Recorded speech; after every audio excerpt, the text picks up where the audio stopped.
Hello guys, നിങ്ങൾ വിചാരിക്കും ഇവർക്ക് 24 മണിക്കൂർ ലുലു മോൾ മാത്രമേ ഉള്ളൂ പോകാനായിട്ട്. അങ്ങനെയൊന്നുമില്ല. പിന്നെ വെറുതെ ഇരിക്കുമ്പോൾ ലുലു മോളിലോട്ട് പോകുമ്പോൾ ഒരു സമാധാനവും പിന്നെ കുറേ നേരം അവിടെ ചിലവഴിക്കാമല്ലോ.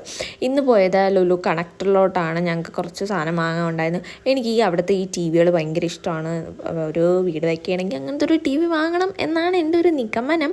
പിന്നെ നമ്മൾ അവിടെ നിന്ന് നേരെ ക്രോസ് സെക്ഷനിലോട്ട് പോയി. അവിടെ നല്ല കളക്ഷൻസും കാര്യങ്ങളൊക്കെ ഉണ്ടായിരുന്നു. അത് കുറേ നേരം നോക്കിയിട്ട് പിന്നെ അവിടുത്തെ ഡെക്കറേഷൻസും കാര്യങ്ങളൊക്കെ ഒന്ന് വാമിക്കൊന്ന് കാണിച്ചു കൊടുക്കാൻ പോയി. അവളുടെ ഇച്ചിരി അറിവ് വന്നതിന് ശേഷം ഫസ്റ്റ് ക്രിസ്മസ് അല്ലേ, അപ്പോൾ അങ്ങനെ കുറച്ച് നേരം അവിടെയൊക്കെ സ്പെൻഡ് ചെയ്തിട്ട് നമ്മൾ പിന്നെ താഴോട്ട് വന്നപ്പോൾ അയ്യോ, അവിടെ വലിയ ക്രിസ്മസ് ട്രീ, അതിൻ്റെ വീഡിയോ എടുക്കണമെങ്കിൽ ഫോൺ താഴോട്ട് വയ്ക്കണം, എന്നാലേ വീഡിയോയും കാര്യങ്ങളും എടുക്കാൻ പറ്റുള്ളൂ. പിന്നെ നമ്മൾ നേരെ അവിടെ നിന്ന് കല്യാൺ സിൽക്സ് ആണെന്ന് തോന്നുന്നു. അവിടെ ഈ ഡ്രസ്സ് കണ്ടപ്പോൾ ചേച്ചി അതിൻ്റെ വില ചോദിക്കാനും കാര്യത്തിനും പോയി. അത് കഴിഞ്ഞ് നമ്മൾ നേരെ ഹൈപ്പറിലോട്ട് വന്നു. ഹൈപ്പറിൽ നിന്ന് പിന്നെ നമ്മൾ ഫുഡ് കഴിക്കാൻ വേണ്ടി പുറത്ത് പോയി. പിന്നെ ഫുഡിന് നമ്മൾ മെയിനായിട്ട് മന്തി എന്നല്ലോ കഴിക്കണം. അങ്ങനെ മന്തിയും കഴിച്ച് നേരെ വീട്ടിലോട്ട് വന്നു.